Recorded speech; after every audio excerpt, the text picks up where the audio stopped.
Hello guys, welcome to my channel Indian TV shows update. Guys, इस video में मैं आप लोगों को फिल्मी मसाला नाउ की top 10 serial of the week 6 के बारे में बताने वाली हूँ। 10 नंबर पोजीशन पर है गुम है किसी के प्यार में। गुम है किसी के प्यार में सीरियल का टीआरपी रेटिंग है 804 रेटिंग पॉइंट।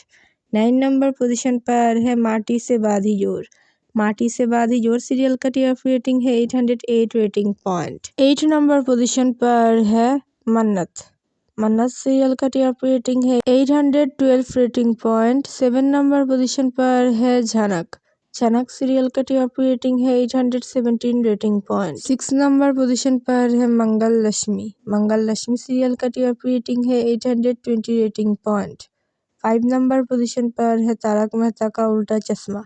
तारक मेहता का उल्टा चश्मा सीरियल का टीआरपी रेटिंग है 824 रेटिंग पॉइंट। 4 नंबर पोजीशन पर है एडवोकेट अंजलि अवस्थी। एडवोकेट अंजलि अवस्थी का टीआरपी रेटिंग है 825 rating point. 3rd number position पर है उड़ने की आशा। उड़ने की आशा सीरियल का टीआरपी रेटिंग है 830 rating point. 2nd number position पर है रिश्ता क्या कहलाता है।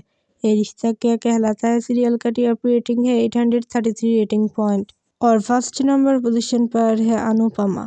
अनुपमा सीरियल का टीआरपी रेटिंग है 837 रेटिंग पॉइंट। टॉप 10 सीरियल में से कौन सी सीरियल है आपकी फेवरेट, हमें कमेंट पर बताइए। Thanks for watching. Please subscribe my channel for more latest update.